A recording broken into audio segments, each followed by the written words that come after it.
tidak kembali pada Allah.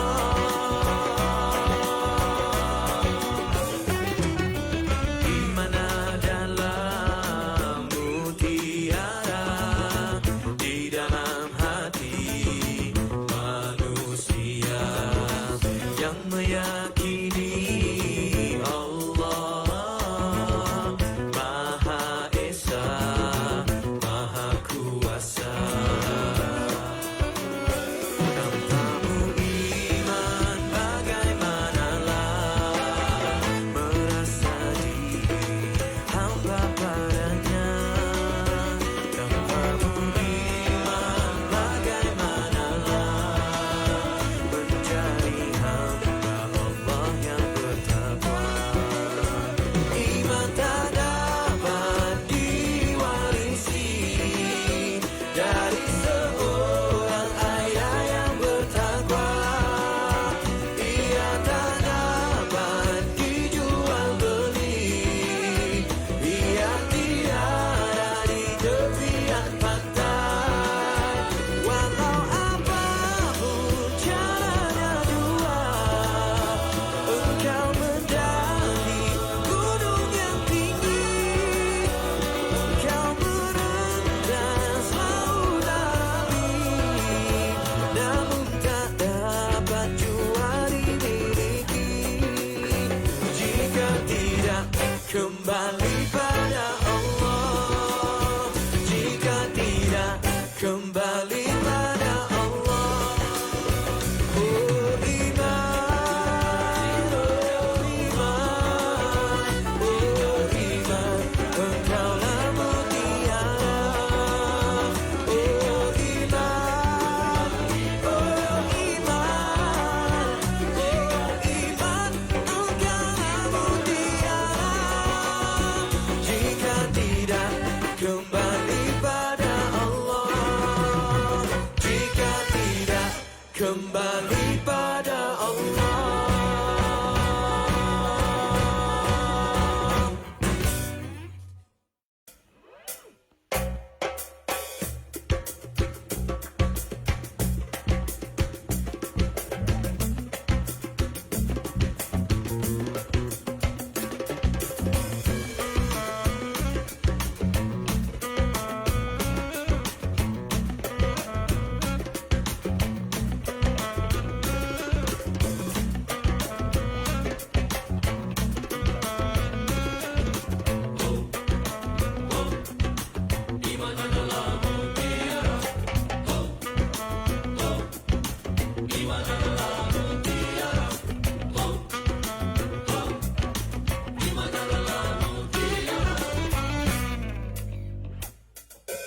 Iman adalah mutiara di dalam hati manusia yang meyakini Allah Maha Esa, Maha Kuasa.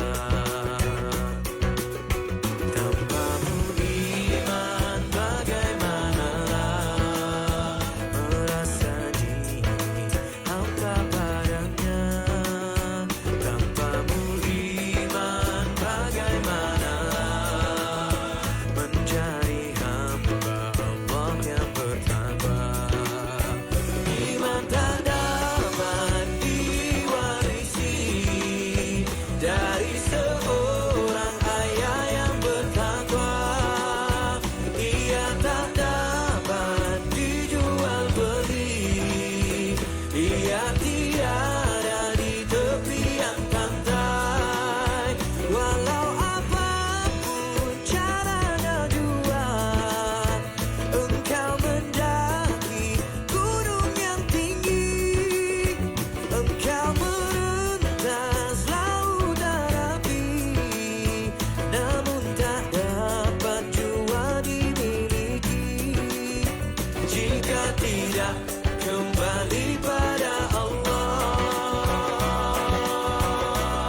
kembali pada Allah.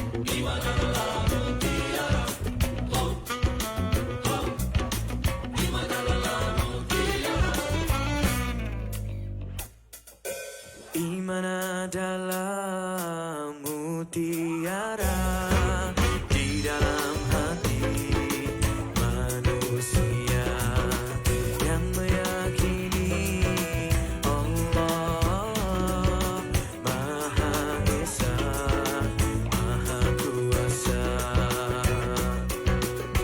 Tanpamu iman bagaimanalah merasa diri hamba padanya. Tanpamu iman bagaimanalah menjadi hamba Allah yang bertakwa. Iman tak dapat diwarisi dari seorang ayah yang bertakwa. Ia tak dapat dijual beli. Ia tiada di tepian pantai. Walau apapun caranya jua engkau mendaki gunung yang tinggi. Engkau merentas lautan api, namun tak dapat jua dimiliki jika tidak kembali pada Allah.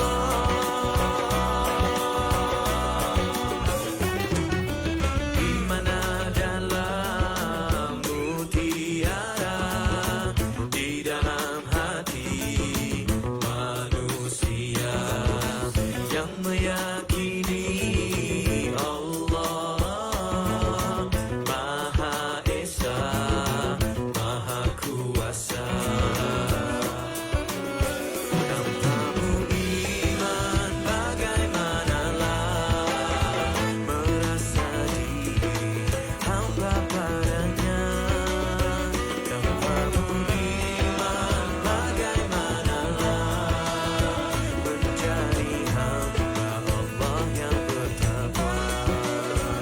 Iman tak dapat diwarisi dari seorang ayah yang bertakwa. Ia tak dapat dijual beli. Ia tiada di tepian pantai. Walau apapun caranya jua engkau mendaki gunung yang tinggi. Engkau merentas lautan api, namun tak dapat jua dimiliki jika tidak kembali pada Allah. Jika tidak kembali pada Allah. Oh iman, oh iman, oh iman, engkaulah mutiara. Oh iman, oh iman, oh iman, engkaulah mutiara. Jika tidak kembali pada Allah. Jika tidak kembali pada Allah.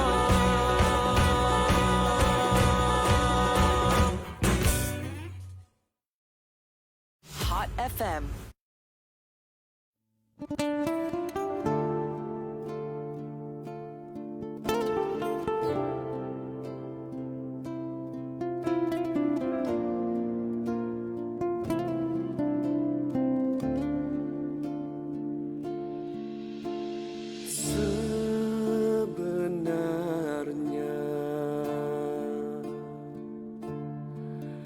hati ini cinta kepadamu.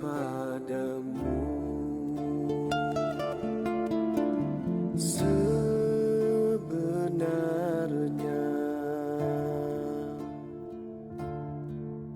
diri ini rindu kepadamu, tapi aku tidak mengerti.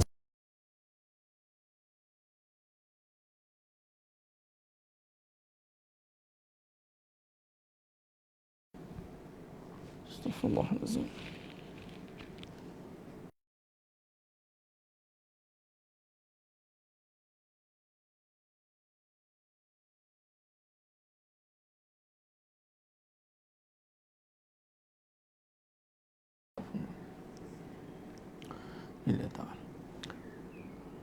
Assalamualaikum warahmatullahi wabarakatuh.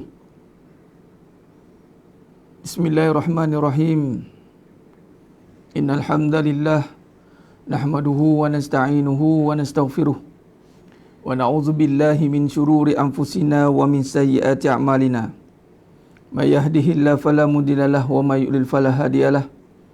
Asyhadu an la ilaha illallah wahdahu la syarikalah wa asyhadu anna Muhammadan abduhu wa rasuluh. Allahumma salli ala Muhammad wa ala ali Muhammad. Rabbi yassir wa la tu'assir, rabbi tammim bil khair. Rabbi shrah li sadri wa yassir li amri wahlul 'uqdatam min lisani yafqahu qawli. Allahumma aftah alaina hikmataka wanshur alaina min khazain rahmatika ya arhamar rahimin. Wallahu allazi la ilaha illa huwa alimul ghaibi wa syahadah wa rahmanur rahim. Wallahu allazi la ilaha illahu al-malikul quddus salamul mu'minul muhaiminul azizul jabbarul mutakabbir. Subhanallah ya amma yushrikun. Wallahu al-khaliqul bari'ul musawwiru lahul asma'ul husna. Yusabbihu lahu ma fis samawati wal ardi wa huwal azizul hakim. Wala hawla wala quwwata illa billahil aliyyil azim. Wala manja minallah illa ilaihi. Amma ba'du. Sidang penonton, sidang jemaah yang dimuliakan Allah Subhanahu Wa Taala, para penuntut Akademi Ratu Furqan, muslimin muslimat, hadirin dan hadirat, mudah-mudahan kita semua tergolong dalam golongan hamba-hambanya yang benar-benar bersyukur. Amin ya rabbal alamin. Alhamdulillah, alhamdulillah, alhamdulillah, alhamdulillah ala kulli hal, alhamdulillah ala kulli nikmah. Bersyukur kita pada Allah Subhanahu Wa Taala. Pagi ini masih lagi kita diberikan kesempatan oleh Allah Subhanahu Wa Taala untuk kita terus bersiaran dalam siri pengajian pengurusan kehidupan, insya-Allah, yang mana diwujudkan khas untuk kita berikan satu platform kepada para penuntut Akademi Ratu Furqan ni untuk kita mulakan balik ataupun kita mula membincangkan kembali perbahasan-perbahasan yang telah saya garis pandukan di sini bersandarkan kepada bahan-bahan yang telah ditetapkan, insya-Allah. Alhamdulillah kepada yang telah bersiaran pada pagi ini, alhamdulillah. Yang masih belum tu tolong tag kawan-kawan, mungkin ada yang saya bagi peluang tadi masuk tapi mungkin masih lagi tak dapat notification ke, wallahu alam. Jadi boleh mana-mana yang dah bersiaran tu boleh rujuk pada slide ataupun bahan yang telah saya berikan dalam Telegram tu, channel tu, boleh download ataupun print, senang kita nak rujuk nanti, insya-Allah. Baik, jadi sedang jemaah yang muliakan Allah Subhanahu Wa Taala, perbetulkan niat kita. Inna a'malu binniyat wa inna malikul imri ma nawa. Setiap perbuatan itu Nabi kata bermula dengan niat dan kita akan dapat apa yang kita niatkan. Kalau kita niat sungguh-sungguh kita nak menuntut ilmu, insya-Allah Allah akan berikan kita peluang untuk menuntut ilmu dan tiada gangguan pun walaupun sikit. Ingat, dalam martabat menuntut ilmu ini memang paling tinggi. Ada yang menyatakan bahawa ustaz saya masalah kehidupan, nak uruskan kehidupan macam mana? Macam-macam masalah. Tuan-tuan sedang jemaah yang dimuliakan Allah Ta'ala, anda nak uruskan kehidupan ini, pertama sekali anda kena uruskan diri anda untuk duduk dalam majlis ilmu. Itu saja. Kalau tak boleh uruskan diri untuk duduk dalam majlis ilmu, menjadi penuntut dan bukan pendengar, sekadar ikut live, sekadar live, tapi anda kena ada satu azam untuk jadi penuntut. Penuntut ilmu, yang mana dalam sifat ataupun kriteria seorang penuntut ni dia kena ada kesungguhan. Talib ini maksudnya kesungguhan. Anda kena uruskan. Macam orang masuk universiti macam mana? Macam mana pelajar kalau kita lihat pelajar anak-anak kita yang belajar macam mana? Macam itulah. Maksudnya dengan kesungguhan dia, kita tak suka kalau dia main-main kan. Kalau nak cerita dalam bab adab guru dan murid ni panjanglah cerita dah. Tapi antaranya adalah bagaimana tugas murid ni. Kalau saya nak syarahkan dulu sikit. Pertama, tugas seorang murid ataupun yang nak menjadi penuntut ini, kalau kita rujuk dalam kitab Tazkiyatun Nafs ni karangan Dr. Said Hawa ni. Pertama, dia kena ada satu dipanggil apa? Mendahului. Tugas pertama seorang murid itu adalah penyucian jiwa.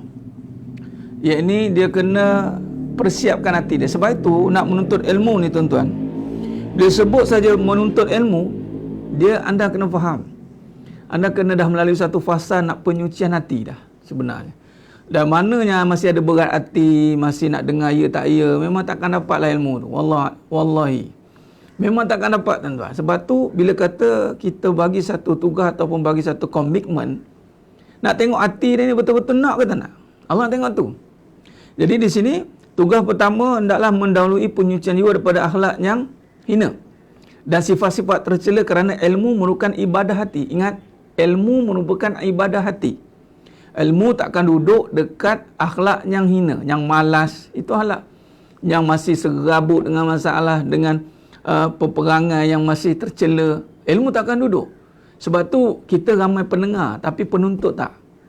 Tapi zaman dulu penuntut ramai walaupun tak mendengar secara live. Contoh zaman Rasulullah SAW sahabat. Ada ketika sahabat-sahabatnya tidak dapat dengan keadaan jaraknya. Anda ingat? Kadang-kadang kalau cerita bab nak perawi hadis, nak jumpa, nak ambil satu hadis pun nak kena berkelana jauh tuan-tuan. Proses itu saja dah menunjukkan diri dia itu seorang yang nak. Sekarang pegang handphone ya. Nah, letak depan. Tinggal lagi malas, left. Log out sekejap, log in, log out, log in, log out. Kan. Ustaz dah start belum. Dengar tengah-tengah nanti. Dengar nanti.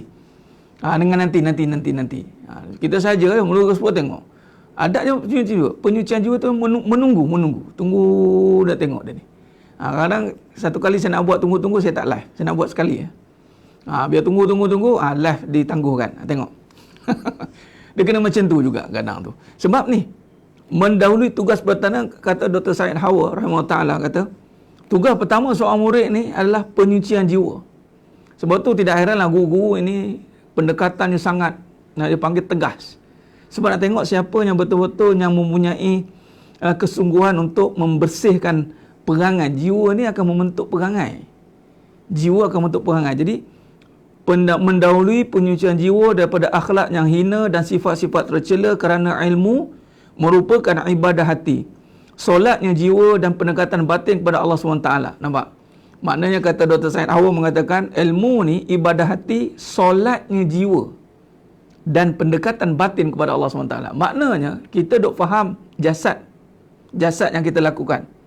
Contoh tadi subuh, kita dah lakukan solat jasadi. Dan sebenarnya dia kena seiring dengan ruhi.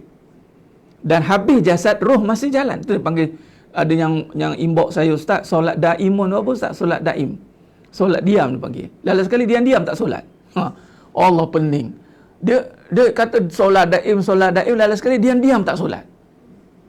Dia solat daim ni maksudnya, bila fizikal dah berhenti solat, hati ni terus bersolat. Hati yang terus bersolat. Apa makna solat? Ada silah. Dia terus doa, berharap pada Allah. Orang yang solat, hatinya mesti berharap pada Allah. Kalau hati dia lepas solat, dia masih berharap, yakni tidak sepenuh hati pada Allah, mana dia belum solat? Mana hati dia masih lagi hilang kekhusyukan? Tak ada. Sepatutnya orang yang solat, hatinya mesti terus berhubung dengan Allah 24 jam, non-stop. Sepatutnya lah. Tapi sebab duk susah hati, sakit hati, orang tak gerti macam mana. Duk hati tu duk diberikan kepada makhluk, dirobek-robeknya hati tu, dah kecewa nak solat macam mana? Mana ada solat orang kecewa? Solat ni orang gembira. Habis tu Ustaz, nak tunggu gembira ke solat? Memang takkan gembira lah sampai ke sudah. Sebab sebenarnya gembira tu lalu dia solat. Sepatutnya. Sebab itu kalau lihat contoh dalam bulan Rajab ni, turunnya Dia panggil syariat solat. Tuan-tuan, setelah ke-12 tahun kenabian tau. Maknanya 12 tahun dah terima agama dengan hati yang berlapang dada. Buktinya Allah uji golongan-golongan Islam yang terawal di Mekah, ditekan bertubi-tubi, dipulaukan, digasak cukup-cukup, tapi mereka tetap aman, tuan. Hati mereka tenang. Apa bukti hati mereka tenang? Tak ada terlintas pun dalam hati, aku silap gamak ni. Saya kena pulau, ustaz, saya nak cerita pasal Allah kena pulau. Dia tak terfikir pasal itu, dia tak terasa yang diri dia terasing. Tak ada. Sebab apa? Sebab dia telah berada dengan Allah. Apa nak terasing? Kalau terasing ni kita tak duduk dengan pemilik, itu rasa terasing sepatutnya. Kalau kita duduk dengan Allah, siapa yang tak duduk dengan Allah yang terasing? Siapa yang dah duduk dengan Allah walaupun dia seorang, wa kafa billahi syahida, dia tak heran. Dia tak heran orang pulau dia. Sebab apa? Sebab yang memulau itu bukan pemilik. Kalau bukan pemilik yang memulaukan, apa nak kisah? Yang kita bimbang, pemilik memulaukan kita. Itu rasa terasing. Anda nak duduk mana? Kalau setakat makhluk, khadam, hamba, memulaukan hamba, talk to my hand, kata. Talk to my hand, cakap dengan tangan saya lah. Tapi kalau Allah yang pulaukan kita, habis, tuan. Habislah. Sebab itu, solat itu tanda orang gembira. Solat. Wasta'inu bis-sabri was-salah wa innaha lakabiratun illa 'alal khashi'in. Nampak? Sebab tu ditulis di sini solatnya jiwa dan pendekatan batin kepada Allah SWT. Sebab tu dalam rukun solat ada rukun qalbi. Ada rukun qalbi. Apa rukun qalbi? Niat. Dalam niat ada pecah lagi qasad, ta'yin. Yang ditekan tu yang nak ditumpukan qasad tu. Yang ini tujuan dia. Allahu Akbar tu lafaz itu penentu qasad dia sebenarnya. Di saat itu dia telah iktikad bahawa Allah Subhanahu Wa Taala bersifat azim dengan mentakzimkan Allahu Akbar. Di saat Allahu Akbar, yang lain semua kecil. Habis daripada solat semua kecil. Dia tak ada besar salah aku Habis solat, besar salah aku. Dia tak boleh. Belum solat. Kalau macam tu belum solat. Dia hanya solat pada jasad. Pada hukum lepas Dia lepas hukum lah. Hukum yang dia panggil tidak solat tadi. Hukum. Haram. Tu dia lepas. Tapi dia sudut hati belum. Masih terbelenggu. Tu masuk dia. Sidang jemaah yang merupakan Allah SWT. Jadi sebagaimana solat yang merupakan tugas anggota badan yang zahir tidak sah kecuali dengan menyucikan yang zahir daripada hadas dan najis. Begitu jugalah ibadah batin dan menyemarakkan hati dengan ilmu. Tuan-tuan, tengok. Ini saya baca hari ni. Saya nak start baca adab murid ni, tuan. Saya tengok sebab kadang-kadang kita ni tak serius. Tengok ya tak awak dah. Ini yang bahaya. Kelemahan kita, kekalahan kita bukan sebab tak ada, tapi tak serius. Kita tidak meletakkan satu keazaman yang tinggi. Bukan tak ada ilmu, bukan tak ada guru, bukan tak ada masa, bukan tak ada harta, tapi tak ada kesungguhan. Sebab apa? Hati kotor. Sebab tu dikatakan di sini, sebagaimana solat merupakan tugas anggota yang zahir. Solat, tugas anggota zahir. Kenapa kena solat, Ustaz? Perbuatan. Ya, perbuatan ni perlu digerakkan untuk sujud kepada Allah. Maka nak menggerakkan solat, yang ini dalam konsep fi'li, perbuatan. Maka syarat sah mesti bersih. Suci, bukan bersih lagi. Suci daripada hadas dan najis. Tu dia. Tak boleh tempat, pakaian, diri yang berhadas dan bernajis. Najis belajar abad najis. Najis ringan, mukhafafah, najis mutawasitah, najis mughalazah. Nampak? Tu kena buka balik tu, buat ulang kaji taharah. Bila tengok bab najis, bukan kata najis mughalazah, najis yang ringan pun kena dibersihkan. Suci daripada hadas kecil dan hadas besar. Nampak tidak? Itu zahir. Tapi sekarang ni anda tengah beribadat apa sekarang ni? Sekarang ni ibadat apa ni? Zahir atau batin? Batin. Sebab dikatakan di sini ilmu adalah ibadah batin. Jadi kalau dalam ilmu, contoh. Dalam solat tidak boleh ada najis dalam zahir. Maka dalam batin tidak boleh ada najis. Sebab tu yang ada najis dia tak ada kekuatan. Dia tak boleh nak mengaji. Tak boleh. Sebab tu adab yang dikatakan adab. Itu nak betulkan perangai, nak betulkan hati lah sebelum nak terima ilmu. Ilmu itu ibadah, suci. Jadi nak masuk yang suci, kena keluarlah yang kotor. Nampak? Jadi nak suci tu, kalau kesungguhan pun tak lepas, nak suci apa? Tak ada. Lepas tu dia pilih-pilih ilmu. Dia pilih ilmu-ilmu yang seronok lah. Tu tak boleh. Tu mana tak suci tu. Lepas tu di sini, tidak sah kecuali setelah hati dan batin itu disucikan daripada berbagai akhlak yang kotor dan sifat-sifat yang najis. Nampak ni? Nampak? Dr. Said Awar rahimahullah ta'ala mengatakan tidak sah. Maknanya anda menuntut ilmu ni, sebab tu kan kena, Ustaz saya dengar ni, kejap dengar, kejap tidak, kejap dengar. Kenapa ya Ustaz? Sebab ada najis. Lepas tu tak ada semangat. Kotor. Lepas tu tak ada kesungguhan. Dia ilmu tu dengar tak enak. Padahal ilmu tu, ilmu cerita tentang Allah, cerita tentang hati, cerita tentang nak membina. Bukan cerita nak meruntuhkan. Tapi dia tak lekat. Sebab apa? Kotor. Malah lebih bahaya dengar sakit pula tu. Dia tengok, tak suka. Nampak? Dia terbalik. Yang wangi, kalau benda tu wangi, benda yang busuk tak suka. Dia terbalik. Kalau yang busuk, yang wangi, benda busuk, dia tak suka wangi. Dia suka busuk. Ni apa wangi-wangi ni? Dia akan marah. Tapi yang wangi dia tak suka yang busuk. Anda faham? Jadi ilmu ni sifat dia wangi. Wangi. Apatah lagi ilmu yang berkenaan tentang hati. Wangi. Jadi kalau dia rasa busuk tuan-tuan, hati-hati. Ilmu sifat dia wangi.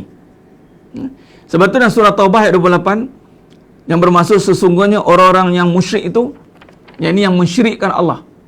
Musyrik itu najis. Maknanya najis. Bermaksud hati yang tidak dibersihkan daripada sebarang kekotoran, itu mempunyai najis, tuan-tuan. Jadi mengingatkan kepada akal bahawa kesucian dan kenajisan tidak khusus pada perkara-perkara zahir saja. Nampak? Ni tugas pertama ni. Apa kita tengah bahaskan apa ni Ustaz? Kita tengah bahaskan tugas pertama seorang murid. Apa dia? Menyucikan hati. Tugas pertama tu. Sebab tu bila kita diberikan kesusahan, kesungguhan nak tengok sejauh mana dia boleh menunggu serius. Ini semua ujian, tuan. Semua ujian nak melihat siapa yang berjaya menjadi talibul ilm. Okey. Baik. Jadi kata Dr. Said Awar rahimahullah ta'ala mengatakan, mengingatkan kepada akal bahawa akal ni yang mana bersifat nampak zahir ni, mengingatkan kepada akal bahawa kesucian dan kenajisan, anda tengok perkataan suci dengan najis, suci dengan najis, dua letak. Kenapa ada suci dan najis? Sebab ada najis yang dah bersih dari segi rupa tapi belum suci, sebab masih ada lagi bau, warna dan rasa. Mungkin rupa dah hilang tapi bau masih ada, so belum suci. Sifat najis dari segi zahir mungkin sudah hilang tapi tidak suci sebab ada bau lagi, mungkin rasa lagi.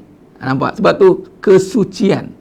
Sama dengan sifat hati, nampak macam okey tapi kesucian hati masih belum selesai. Khair. Jadi kata beliau, kesucian dan kenajisan tidak khusus pada perkara-perkara yang zahir saja. Seorang musyrik, baju dan badan yang bersih. Ni. Jadi sini kata Dr. Said Awar, dia concludekan, tuan-tuan. Apa Ustaz nak bersihkan apa ni? Dia terus letakkan satu perkataan di sini.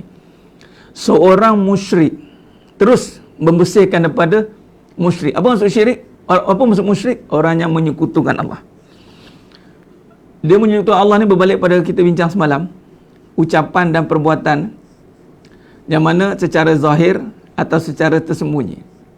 Bila ucapan ni, dia nampak diri dia, alah, tak payahlah dia nampak diri dia. Dia tak nampak Allah yang menyuruh dia, tapi dia nampak diri dia yang mampu buat secara ikut dia, ikut suka. Aku nak dengar ke, aku tak dengar ke, Sebab tu kita hari ni pada yang menuntut ilmu, insya-Allah, niatkan aku menuntut ilmu ni sebab Allah suruh, bukan sebab aku kalau ikut aku ni jadi dah sampai tahap aku dah pandai, aku tak nuntut dah. Tapi kalau kata Allah suruh sampai mati, sampai mati untuk ilmu, tuan, mana ada berhenti? Sebab suruhan Allah. Macam solat, ada kata bila dah cukup solat boleh berhenti? Tak ada.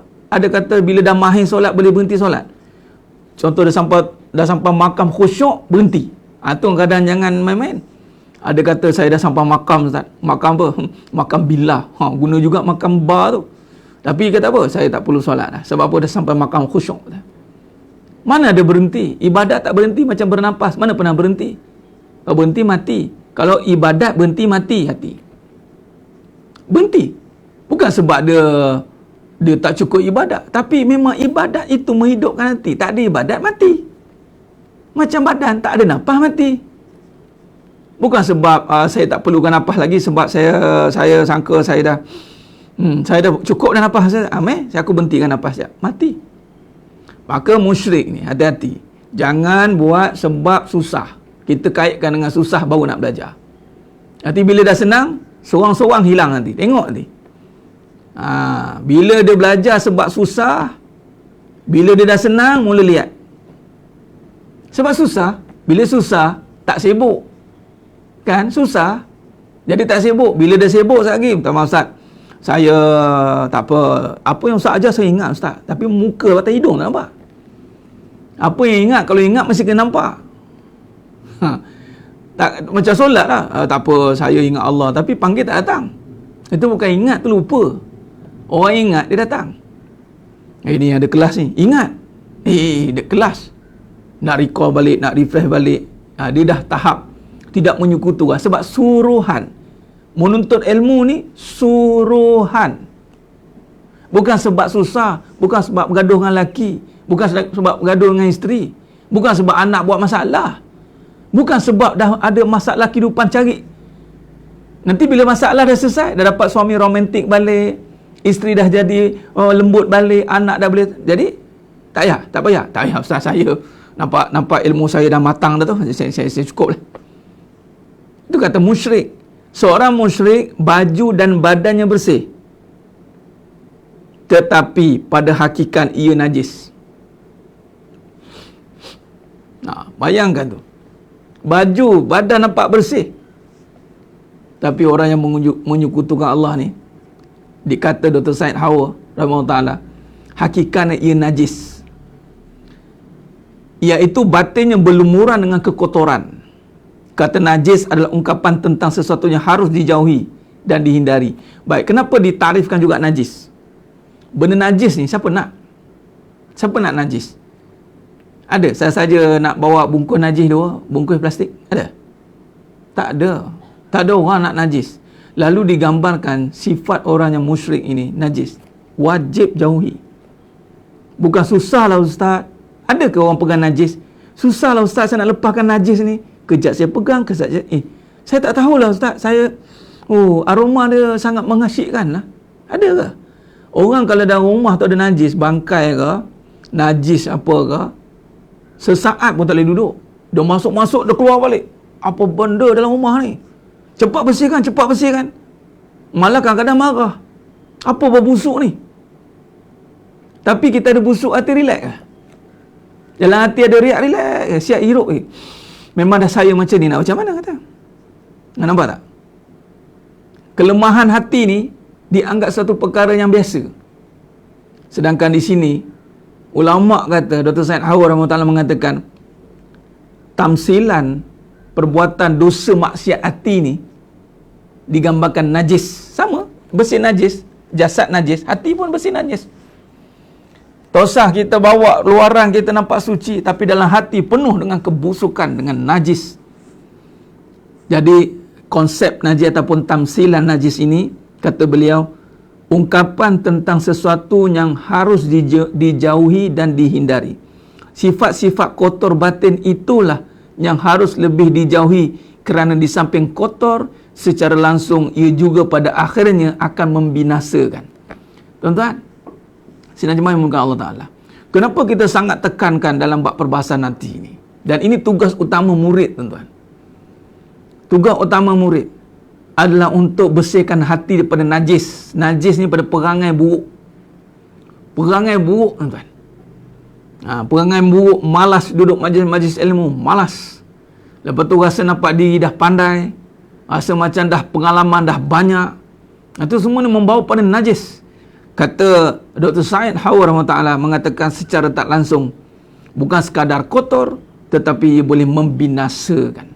Najis takar kotor dan bau, tapi najis hati ni bukan sekadar kotor, tetapi dia boleh membinasakan. Sesiapa yang membawa malah memiliki, malah duduk dengan najis. Sedang jemaahnya mulakan Allah SWT. Itu tugas yang pertama. Tugas yang kedua, ni banyak tugas ni, saya sebut 2 tugas, kena kita sambung. Nanti sambung lagi kupasan dia. Tugas yang kedua, mengurangkan, ni penting ni, ni dengar baik-baik, take note. Mengurangkan keterikatannya dengan kesibukan dunia. Kerana ikatan-ikatan itu hanya menyibukkan dan menyibukkan dan melalaikan. Tugas kedua kalau nak, sebab tu bila kata saya nak jadi murid,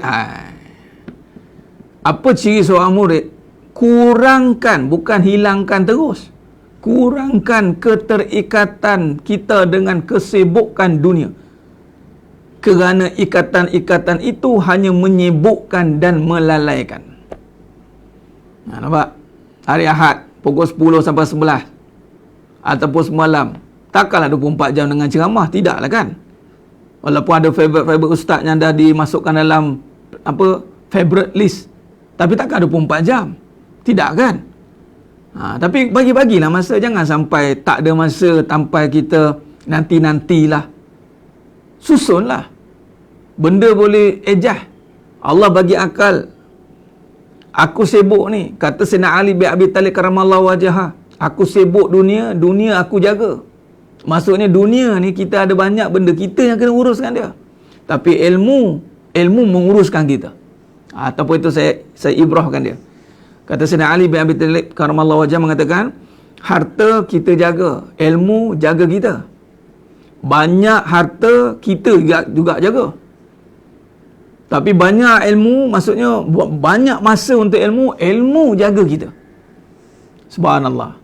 Sebab tu jangan rasa asal-asyik untuk ilmu, asal-asyik untuk ilmu. Jangan. Tak cakap marah pula, asal-asyik cari duit, asal-asyik cari duit. Buat mana duit? Buat mati. Asal-asyik cari duit, asal-asyik makan dia kerja. Tak ada marah pula, tak ada pula orang marah. Kau ni kan semalam makan, hari makan, lusa makan, tak habis-habis makan kau ni. Relax ke? Siap, dah fikir menu dah. Besok nak bangun pagi, nak masak pukul berapa ya. List dah. Tapi bab ilmu tak ada buat perancangan macam tu pula. Tak ada buat jadual tu. Bila kita serius jadi penuntut ilmu? Sebab tu kena serius jadi penuntut ilmu. Walaupun kita tidak sepenuh masa, tapi kurang-kurangnya niat tu dah sepenuh masa, kemudian susun jadual. Biar suami tahu, biar isteri tahu, biar anak-anak tahu. Mak ayah ni tengah menuntut ilmu. Kamu ingat? Wah, cakap, mak siap buat buku, ingat kamu seorang aja PDPR. Mak apa PDPR kata tu? Cakap, ni ilmu cari duit ke? Dah, ini ilmu cari pahala. Cari duit sila hari bulan cari bala. Faham? Takkan cari duit, siapa-siapa boleh cari duit. Tapi cari pahala belum tentu semua orang boleh cari pahala. Sepatutnya cari pahala ni perlu strategi yang lebih detail. Perbincangan demi perbincangan kena lakukan. Strategi untuk cari pahala perlu diperkemaskan. Bukan bincang sambil lewa. Oh, amalan ustaz berapa kali sehari? 10 kali. Okey. Amalan next ustaz, next apa lagi bulan Rejab apa nak amal? Okey. Anda faham tak amalan tu? Strategi macam mana? Ni amal tapi masih sibuk dengan dunia, amal apa? Sebut amalan-amalan sebut, bukanlah kata apa. Inilah najis tadi. Sebut Allah, lihat dunia. Macam mana? Sedangkan arahan lihat Allah. Sebut dunia tak apa. Arahan lihat ya.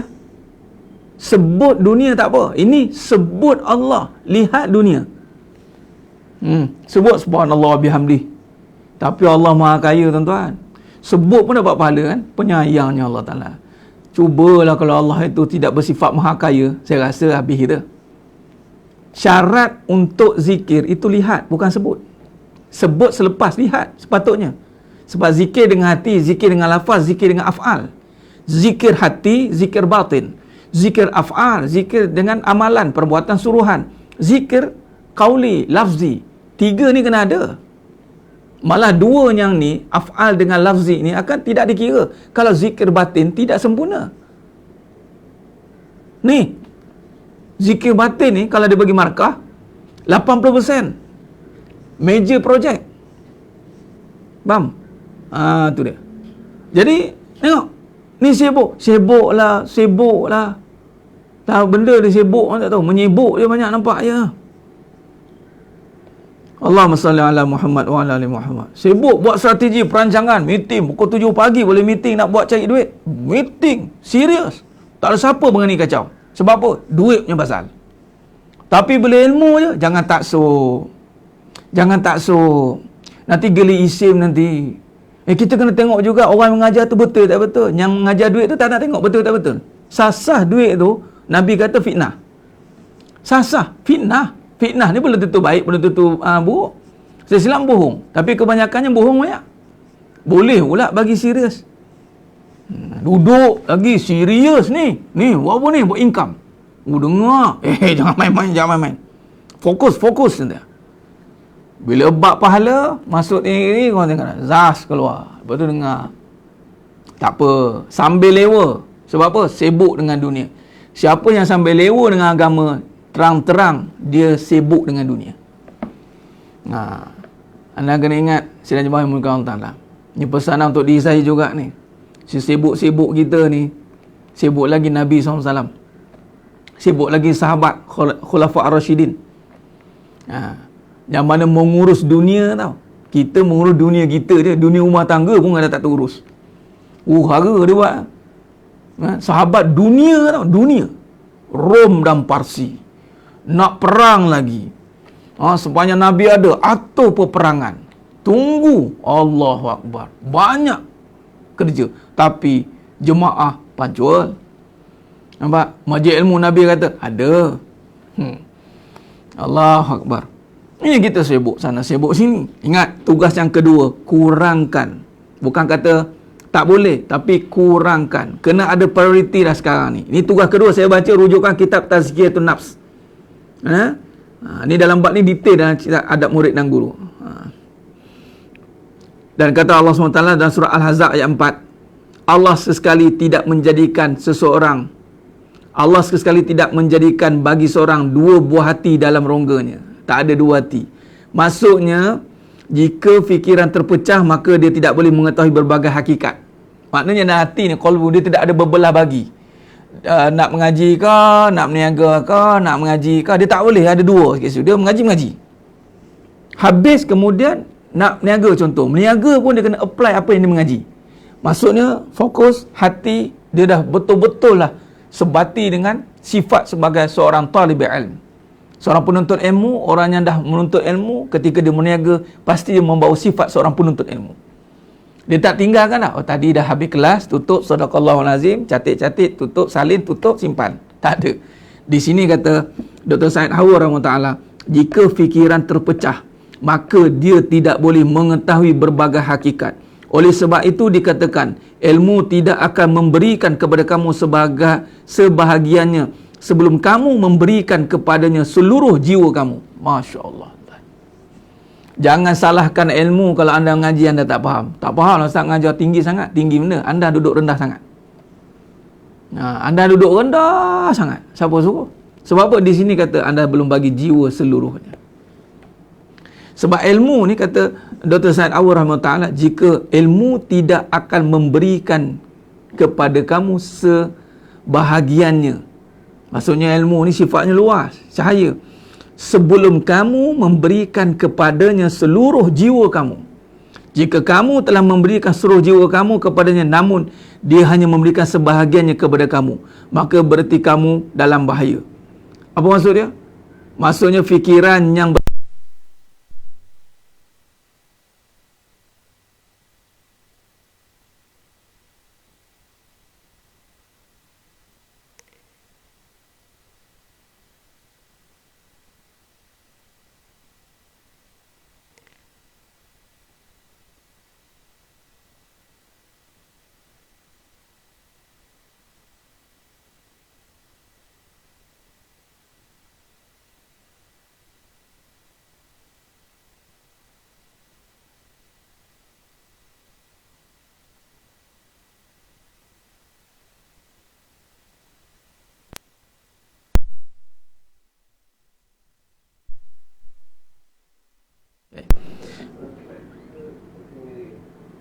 Pakai sekejap lagi saya tukar. Okay. Baik. Seluruh jiwa kamu. Saya ulang balik. Jika kamu telah memberikan seluruh jiwa kamu kepadanya, namun dia hanya memberikan sebahagiannya kepada kamu, maksudnya ada orang kata dia dah bagi sepenuh jiwa tetapi masih dapat separuh daripada ilmu itu, maka bererti kamu dalam bahaya. Fikiran yang bercabang kepada pelbagai jenis perkara bagaikan sebatang sungai kecil yang airnya mengalir, sebahagian diserap tanah serta sebahagian dibawa oleh hembusan angin hingga tidak ada air yang terkumpul dan akan sampai ke ladang. Sidang jemaah yang dimuliakan Allah SWT. Maknanya, pertama, tugas yang kedua ni, tugas kedua seorang murid, tuan-tuan. Tugas kedua seorang murid ini, sekejap. Tukar. Baik. Tugas ni, tak apa, pagi ni kita fokus kat sini sekejap, kemudian saya sambung sikit. Tugas murid ataupun penuntut ilmu ni. Yang pertama tadi, hati. Bersihkan.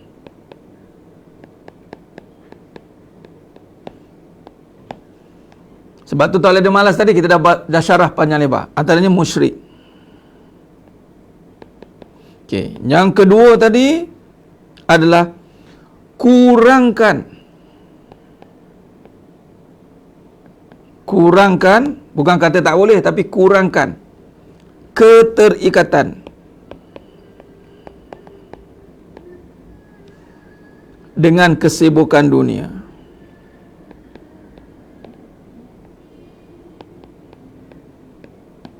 Baik, kata Dr. Said Hawa rahimahullah mengatakan,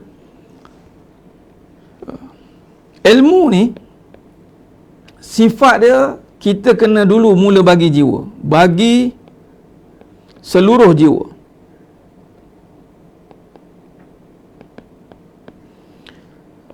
Barulah ilmu tu akan datang sepenuhnya.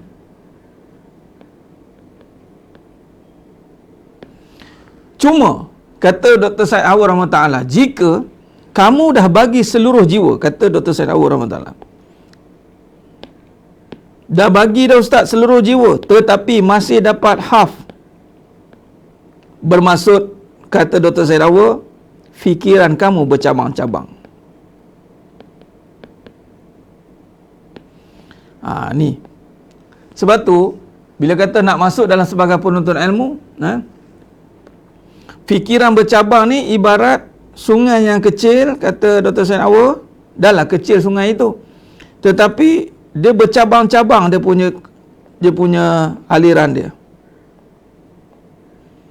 Sepatutnya sampai ke taman ni lah. Sampailah patutnya ke taman.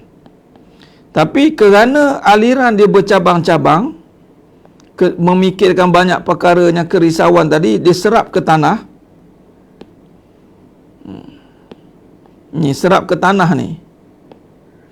Maka ibarat itulah ilmu yang akhirnya tidak sampai ke matlamat dia. Itu manfaat. Tak sampai. Dia bercabang-cabang. Sebab ilmunya ada ni, fikiran dia bercabang-cabang. Sebab tak fokus. Dengar kejap lah, tak apa, nanti, fikir nanti. Ada tidak boleh. Dia dalam fikiran macam-macam. Sebab tu, kosongkan maksudnya. Sebab tu, bersihkan hati tadi. Bila hati dah dibersihkan, maka fikiran dia akan lapang. Ustaz, saya ada masalah, Ustaz. Sebab ada masalah itulah, anda kena belajar, anda kena jadi penuntut ilmu. Tapi bukan sebab masalah, tapi sebab menyahut seruan Allah. Tak apa, lupakan tolak tepi sekejap. Tak apalah, insyaAllah. Dah memang terima. Sebab tu kita belajar tentang terima. Susah untuk kita. Susah untuk kita. Susah untuk kita. Terima. Terima kesusahan. Kalau kita untuk susah,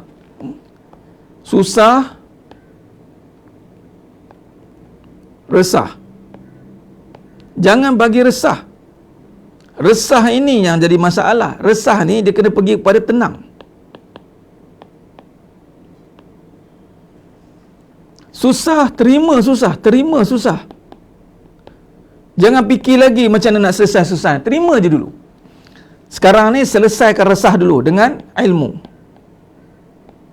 Dan kita belajar bukan sebab nak hilangkan susah, tapi nak hilangkan resah. Sebab resah ni kedudukan makam hati. Ingat, resah ni kedudukan makam hati. Susah, ya. Sila hari bulan masih susah lagi menuntut ilmu. Sebab tu jangan, kau ni kan dah lah susah pergi menuntut ilmu dengan Ustaz Farid tu lagi. Apa kau dapat? Aku tengok macam tu juga. Kau jangan ukur aku dengan susah apa yang aku dapat. Sekarang aku tengah selesaikan apa yang aku resah. Apa yang kau resah? Bukan sebab susah, tapi hati aku yang tidak cukup ibadat hati.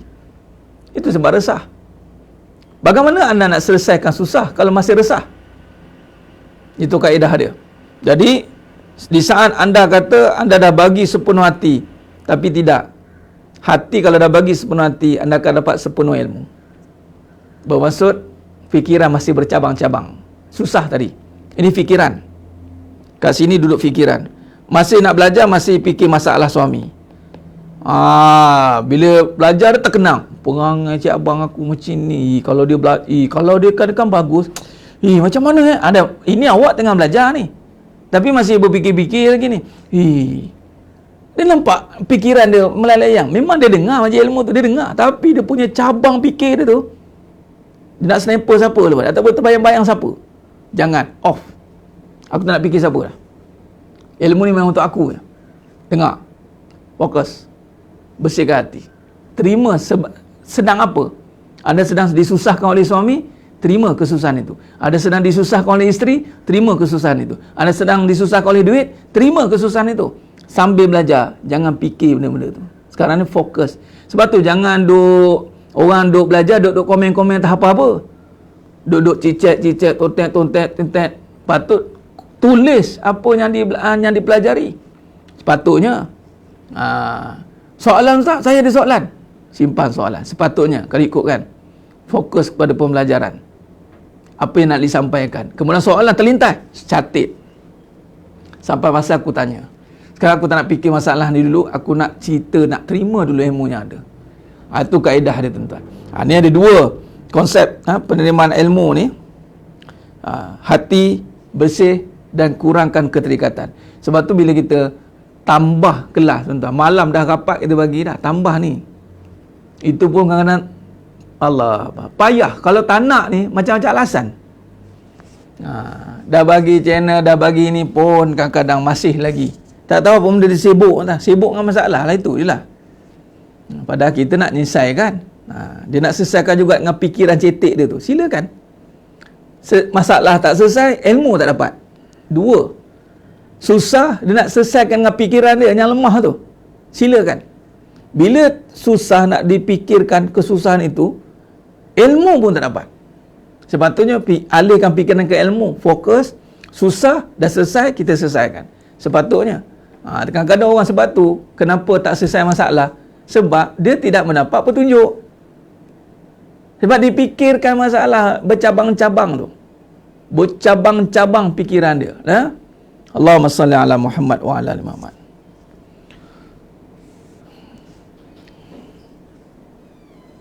Baik, jadi sidang jemaah yang muliakan Allah Subhanahu wa taala. Khair. Jadi rujuk kepada slide itu. Dan saya dah masuk dah, panjang dah. Kita sambung sikit. Allahumma salli ala Muhammad.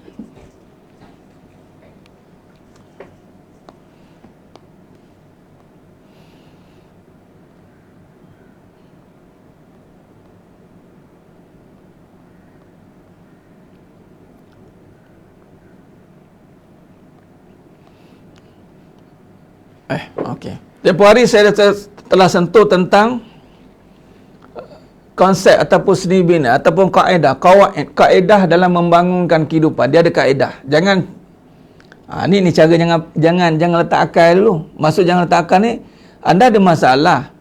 Anda bawa masalah dengan ilmu campur aduk. Macam mana nak selesai? Tak selesai. Sekarang ni masalah bubuh luar. Sekarang dengar. Macam tu ibaratnya. Okey. Rupanya nak belajar kehidupan ni, sebab apa jadi masalah? Sebab tiada ilmu mengurus kehidupan. Itu cerita dia. Masalah yang berlaku ni sebab tak ada ilmu mengurus kehidupan. Okey, dah dapat jawapan dah sebenarnya. Jawapan dah dapat dah. Jadi lepas tu kita fokus. Okey ustaz, patutlah sebab saya tak ada seni dia ataupun tak ada kaedah dia. Tak ada roh dia dalam membina. Sebab sebelum ni bukan buat dengan roh, dengan nafsu. Membina kehidupan dengan perasaan. Asal datang sayang dia ingat itu dah jiwa dah. Abang cinta kamu sepenuh jiwa. Sepenuh apa? Jiwa pun tak ada. Jiwa tak hidup lagi. Nak sepenuh apa? Kan? Rupanya dengan perasaan, dengan nafsu. Bila nafsu yang dipandu, maka runtuh binaan itu. Runtuh. Sebab tu meniaga. Nafsu. Apa dah? Perasaan susah. Ni kita susah ni, kita kena meniaga ni. Susah kita kena meniaga. Perasaan kan? Perasaan susah. Dalam keadaan, perasaan tu terkait dengan keadaan dia resah. Buat tak jadi. Buat tak jadi. Macam-macam CP dah masuk dah. Tinggal dia tak telan laptop tu je. Dah macam-macam dia dah mulut. Itu ini strategi tu strategi ni. Rupanya satu je. Apa dia? Buat dengan nafsu. Ingat, orang beriman, selagi mana dia ada iman, selagi mana dia orang Islam, selagi mana nafsu ke depan, ceritalah apa pun tak jadi. Anda jangan samakan dengan orang yang bukan Islam. Tak sama. Depa dengan cara depa, lakum dinukum waliyadin. Lalu ustaz, depa lompat-lompat jadi ustaz, depa ikut mereka. Very perfect lah mereka. Allah bagi mereka syurga dunia. Tapi orang beriman, dia pastikan syurga di dunia. Bermakna dia kena uruskan dunia dengan ciri ahli syurga. Yang orang bukan beriman, orang yang berpaling daripada kebenaran, syurga dunia. Apa nak dapat? Tak solat dapat. Tak solat, tak tutup aurat dapat. Buat apa teknikal jadi. Allah jadikan dunia ni syurga bagi dia. Tapi orang beriman takkan neraka ustaz. La. Orang beriman dia kena bawa syurga mari kat dunia. Subhanallah. Ya. Apa ciri orang syurga? Tak takut miskin. Jadi dia berniaga tak takut miskin. Apa ciri orang syurga? Tak takut habis. Apa ciri orang syurga? Kekal ada dia. Dia konsep ahli syurga tu dia kena bawa. Tapi sebab dia dah sign up jadi ahli neraka kan, tu masalah tu. Sengsara dia. Pening lah berniaga ni. Aduh pening lah. Azab kau tak tahu jadi bos macam mana. Aku pening kepala nak bayar gaji. Dah tunggu jadi bos kenapa? Tak payahlah kalau pening-pening tu. Resign dah. Orang ahli syurga dia tak ada keresahan, tak ada kebimbangan. Payahlah ustaz. Memang payah. Memang payah. Tapi tidak beban. Susah memang, tapi tidak beban. Sebab susah adat dunia. Tapi kerana bawa sifat ahli syurga, dia tidak terbeban di dunia kerana kesusahan tadi. Kalau yang lakum dinukum waliyadin, sebaliknya orang kafir ataupun orang yang musyrik, dia tak nak susah kat dunia ni, lalu dia buat apa saja, melintang lalu membujur sapu, apa saja yang penting senang. Kalau nak tipu orang ke, dia nak khianat ke, dia nak rasuah ke, dia nak markup tinggi-tinggi ke, dia nak, yang penting dia senang. Itu ahli yang mana dah Allah jadikan dunia ni syurga bagi dia. Tengok I kan, I pakai macam ni pun I tolong orang tau. Korang ada apa? Kau hadar katanya. Tu dia. Ada? Saya jumpa orang macam tu. Boy katanya. Jangan menghukum orang tau. I macam-macam ni pun I sedekah tau katanya. Entahlah. Nampak? Ada pesen macam tu kan. Jadi anda ni yang mana yang bertatih-tatih. Ustaz, susah lah ustaz. Bukan kata susah yang anda beban. Tapi sebab tadi kaedah tak ada. Tak buat dengan jiwa. Seni itu adalah hati. Kali ni dia panggil apa? Reset balik. Muhasabah balik. Maknanya yang terburu-buru, yang jadi haru biru tu sebab nafsu lah ustaz. Ya. Tak usah lagi cari jawapan dah. Dah jawab dah tu. Ya ustaz. Jangan ingat nafsu je kahwin lagi. Ni sebab nafsu ni kahwin lagi. Tak ada. Nafsu ni semua benda. Semua sebab boleh jadi sebab nafsu. Baik. Jadi sedang jemaah yang muliakan Allah SWT. Maka dengan itu, kita dah bincang bab kehidupan ni dia jangan berpasangan. Maka caranya, jangan wujudkan perbezaan yang boleh mendatangkan kerosakan. Sebab nafsu dia suka membezakan. Nafsu. Kau ada apa? Tu nafsu. Sebab nafsu benda. Bila benda beza. Tapi Perbezaan yang disatukan dengan hati itu dari persamaan. Persamaan ini dipanggil titik penyatuan, bukan titik perbezaan, perpecahan. Kita ada perbezaan, tapi mungkin ada perkara yang kita boleh bersatu. Apa dia? La ilaha illallah. Kita akan bersatu dengan jalan agama. Jangan jalan dunia memang. Dia ni seorang ni, dia ni profession macam ni, dia ni seorang macam ni, nak bersatu macam mana? Memang takkan bersatu lah. Tapi apa yang menyebabkan mereka semua ni boleh bersatu? Apabila semua yang berbeza tadi dilihat dengan yang satu. Ini dipanggil melihat yang banyak, terlihat yang satu. Sebab tu melihat, lihat semuanya yang berbeza-beza itu menandakan, menyatakan kesempurnaan Allah. Sepatutnya kena macam tu. Bukan perbezaan itu menjauhkan. Tidak boleh. Ya. Baik. Jadi akhirnya dalam perbezaan tadi itu, ini dalam bahasanya, ini dipanggil unity in diversity. Itu ayat dia. Penyatuan di dalam kepelbagaian. Hebatnya Allah SWT, kita nak uruskan kehidupan ni, anda jangan tengok perbezaan. Sebab wallahi perbezaan itu akan memecah belahkan. Tapi Ustaz, apa yang dimasukkan penyatuan? Bermaksud lihatlah kekuasaan. Kekuasaan Allah. Yang ini kesinambungan di antara kepelbagaian akan membentuk satu kesempurnaan dan penyatuan di dalam kepelbagaian. Itu ayat dia lah. Maksudnya, contoh, anda sekarang hari ini Allah uji tentang sifat yang berlawanan. Seorang marah, seorang sabar. Jadi marah dengan sabar ni, dia kena tengok dengan satu. Apa dia? Haza, dua-dua ini ada di bawah takdir Allah. Kan satu jadinya. Bukan menyamakan. Bila dalam takdir Allah, bila anda berhadapan dengan kemarahan, maka anda nak menguruskan dengan diri ke? Tidak. Dengan Allah lah. Ya Allah, suami aku ni tak tahulah dia tertelan tong gas ke mak. Dia nak marah dia kerja. Ya Rab, tong gas ke apa? Apa gas dalam badan dia? Tak tahulah. Berapi-rapi tu agak ni keturunan naga sakti kat. Jangan pening. Sebab kita bila nampak satu semua daripada Allah, maka kita merujuk kepada pemilik dan pencipta. Kan senang. Ustaz, susah lah Ustaz. Susah tu sebab hati kotor. Itu je susah sebenarnya. Bukan malah susah, beban. Kita nak kembali kepada yang satu ni sebab kita dah berpecah. Banyak musyrik, berhala-berhala kehidupan ni dah banyak. Patutnya kita nampak, okey, ya Allah, ini perangai. Sebab tu tak perlu, sebenarnya tak perlu banyak, dia panggil apa, kaedah-kaedah ni tidak boleh terlampau banyak, nanti kan lupa. Kaedah satu je. Torik ni apa dia? Semuanya torik nubuah. Kaedah ni mesti satu je sebenarnya. Senang nak fokus. Yang jadi banyak ni amalan. Amalan tu pelbagai amalan, tapi kaedah beramal satu. Apa dia? Ikut Nabi. Nabi SAW bila berhadapan dengan kehidupan, berada masalah, Nabi kembali kepada yang satu, Allah. Tak ada keluar tip. Nabi tak keluarkan tip-tip pun. Ada Nabi ajar tentang tip-tip. Nak bagi tahu? Tak. Yang Nabi ajar tu amalan. Amalan tu adalah untuk mengisi ataupun nak bagi fitkan badan kita rohani, jasmani. Bukan tip nak lembutkan hati isteri. Ada Nabi kata amalkan ni. Ada? Tak ada. Tapi Nabi bagilah amalan. Amalkan je lah. Amalan itu adalah nak menandakan kita ni bertuhankan Allah. Sebab Allah kata, Allah memang suruh hamba-hambanya beramal. Bukan sebab nak menyelesaikan masalah dunia ni. Tapi kita tidak. Berpecah fikiran kita ni. Ada masalah dia, amalan apa aku nak ambil? Allah, mana amalan ijazah amalan tadi? Mana? Baru nak terkir-kir buka. Allah. Kena segah lupa dah. Apa aku hafal tadi? Beramallah. Jangan jadikan itu tips anda untuk selesai masalah. Sedangkan tips selesai masalah jalan ni satu. Apa dia? Takwa.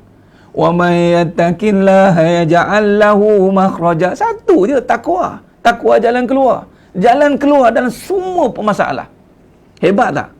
Hebat tak kalau satu jalan boleh selesaikan 1001 jalan? Hebatlah jalan itu.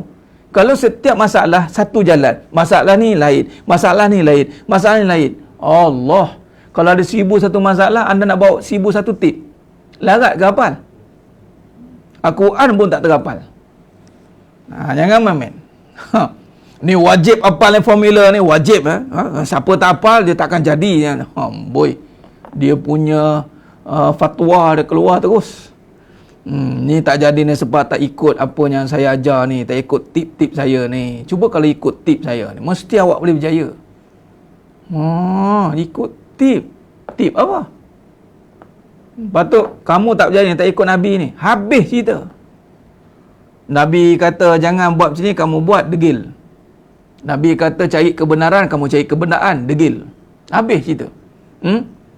Sibuk cari takut. Nabi kata Nabi tak takut miskin, kamu takut miskin, degil. Habis cerita. Tak ada, okey, kamu tak nak miskin, pertama pagi buat macam ni, pagi buat macam ni, pagi.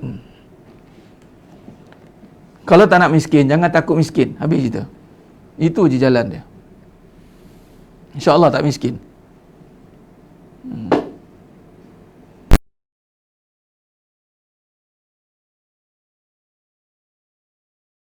Dia kena faham. Bukan bermaksud hati-hati nanti datang pluralisme. Yang ini dia menyamakan, bukan. Unity in diversity, menyatukan di dalam kepelbagaian. Itu dia panggil tauhid. Jalannya kembali kepada yang satu. Itu dah ajak. Kalau anda takut miskin, jangan takut miskin. Habis cerita. Ustaz, saya takut miskin. Jangan takut miskin. Dah. Ustaz, saya takut suami saya kahwin lagi. Jangan takut suami kahwin lagi. Itulah hilang takut tu. Ustaz, saya takut gagal. Jangan takut gagal. Sebab depan dia saya takut gagal. Last sekali, nak selesai dia, jangan. Bubuh jangan je lah. Itu je saya dia.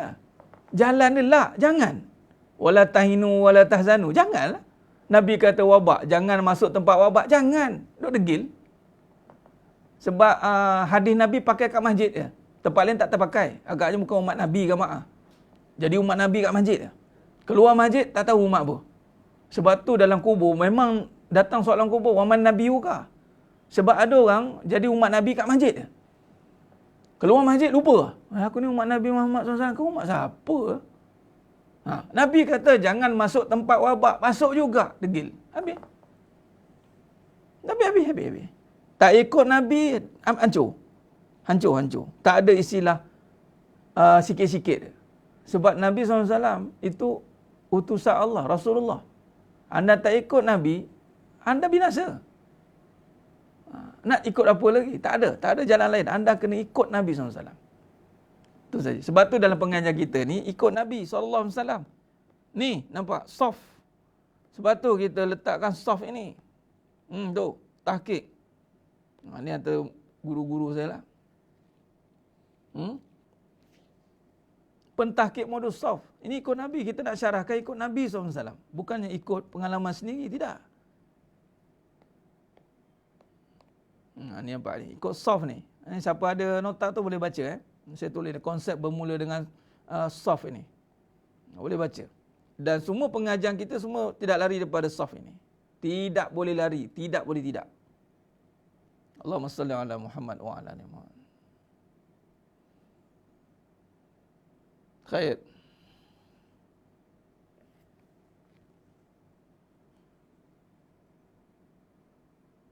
Jadi sedang jemaah yang muliakan Allah SWT. Sebab itu bila kata tadi, anda ada masalah kehidupan. Anda mencari pelbagai jalan. Pada jalan satu. Maka jalan tu anda pecah-pecahkan dia. Dengan harapan boleh selesai masalah kehidupan. Anda lihat contoh. Saya nak bagi satu. Penyatuan dalam perbezaan. Ini banyak berlaku dalam rumah tangga. Kes rumah tangga ni sangat membimbangkan. Sangat membimbangkan. Macam mana seorang isteri yang banyak beramal masih tidak boleh bersatu di dalam perbezaan. Macam mana seorang suami yang banyak beramal tidak boleh menyatukan isteri-isterinya. Mana anda belum beramal. Anda akan kemungkinan anda menjadikan amalan itu jalan menyelesaikan masalah. Tip-tip. Sekarang kalau ikut barat kan nampak sangat bajet barat kan. Sekarang ni kita bajet bahasa kasar je bajet alim lah. Tapi ustaz kan ustaz cakap, orang cakap bajet alim kan bagus. Baguslah. Tapi dalam pengajian ni kita tegangkan balik. Takut bajet alim tu tak cukup bajet. Short. Nak sebut bajet alim pun kena tepat juga bajet tu berapa yang diperlukan bajet tu. Kan short bajet kan. Duk beramal zikir Ustaz ni, tak boleh. Isteri masih nafsu, masih mengelupur. Suami masih, isteri yang beramal ni. Bercakap dengan suami jadi baran. Lepas tu dia salahkan, abang ni ada saka ni.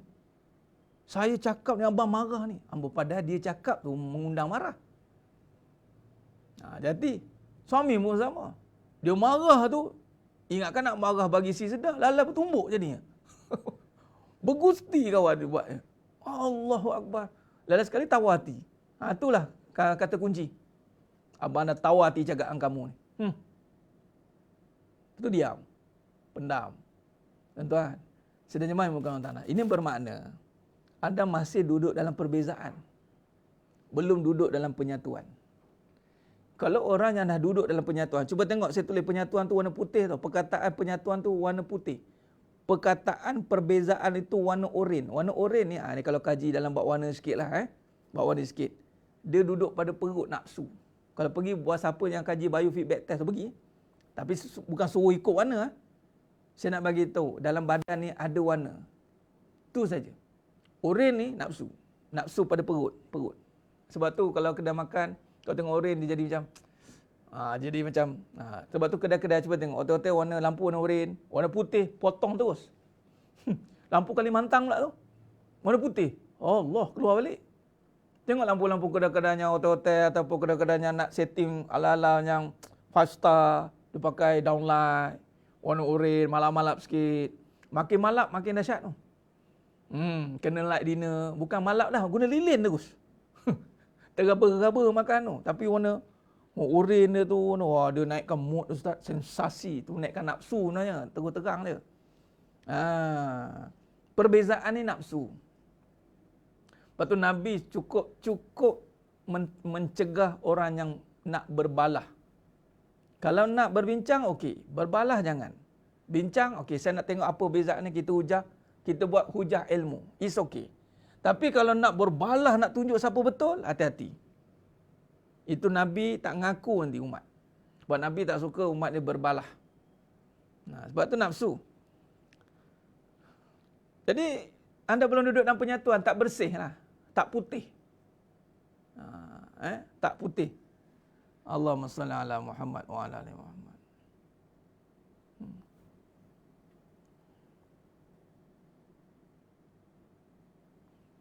Ada yang mesej saya, Ustaz, macam mana Ustaz kata, takkan saya tak boleh nak nasihat suami? Siapa kata tak boleh? Anda nasihat dengan hati yang putih atau anda nasihat dengan tak puas hati?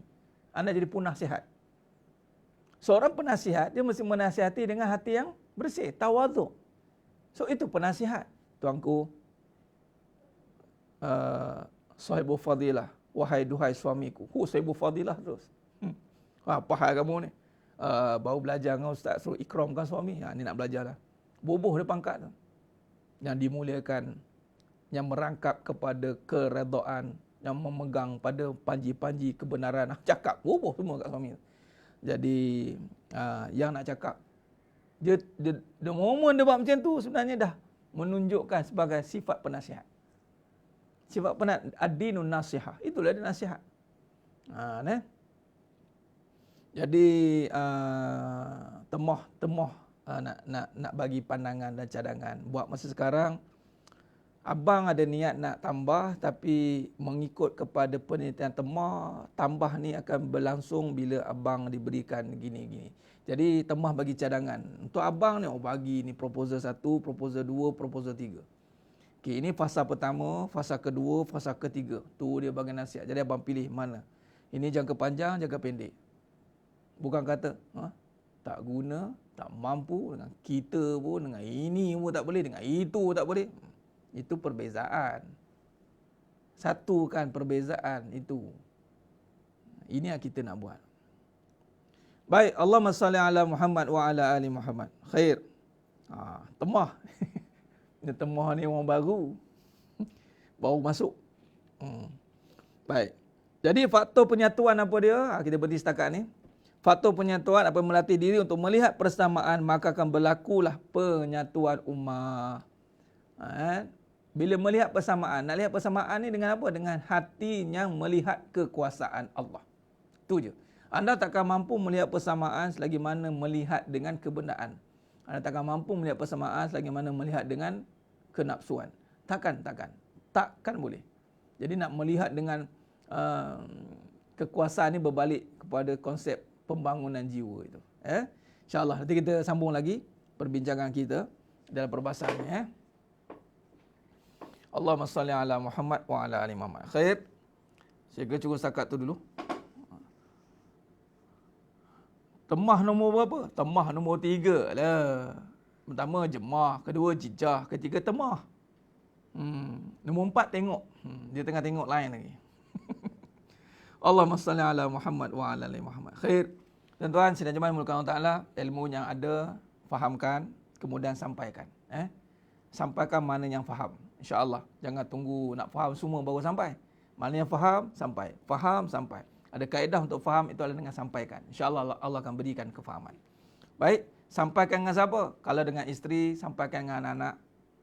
Dan sampaikan juga dengan suami. Kongsikan. Kalau dengan suami, tolong sampaikan kepada isteri dan anak-anak. Sampaikan. Alih bahasa lah. Buat nota, alih bahasa. Okay, aku cakap anak ni, apa kaitan? Okey, kaji, tulis tepi. Kali ni biar kita bersistematik lah, berstruktur. Jangan bersembrono je, nak didik sembrono, tak jadi. Dia nak didik, dia kena struktur pendidikan. Ini kita belajar nak mendidik secara awam ini. Kalau tidak, kena duduk kat sekolah. Sekolah ni pendidikan silibus. Buku, ni pendidikan kehidupan. Kita belajar ni insyaAllah, mudah-mudahan membantulah sikit sebanyak. Bagaimana mencari, Ustaz macam mana saya nak didik Ustaz? Macam inilah cara dia. Mudah-mudahan Allah rahmati kita semua. Khair, mohon ampun, mohon maaf atas segala keterlanjuran kata, terkurang bicara dalam kekurangan dalam pelbagai perkara. Saya mohon ampun dan maaf. Moga-moga Allah Ta'ala sajalah yang menyempurnakan segala kekurangan dan segala perbincangan kita pada pagi yang penuh barakah ni. InsyaAllah, aku qouli hadza wa astaghfirullahalazim li wa lakum wa billahi taufiq wal hidayah. Assalamualaikum warahmatullahi wabarakatuh. Kita tangguh dengan tasbih kafarah dan suratul As. Subhanakallahumma wa bihamdik, asyhadu an la ilaha illa anta astaghfiruka wa atubu ilaik. Bismillahirrahmanirrahim. Wal 'asr innal insana lafi khusr illa alladziina aamanu wa 'amilus shalihaat wa tawassaw bil haqq wa tawassaw bis sabr. Wallahu a'lam bisawab. Takbir. Allahu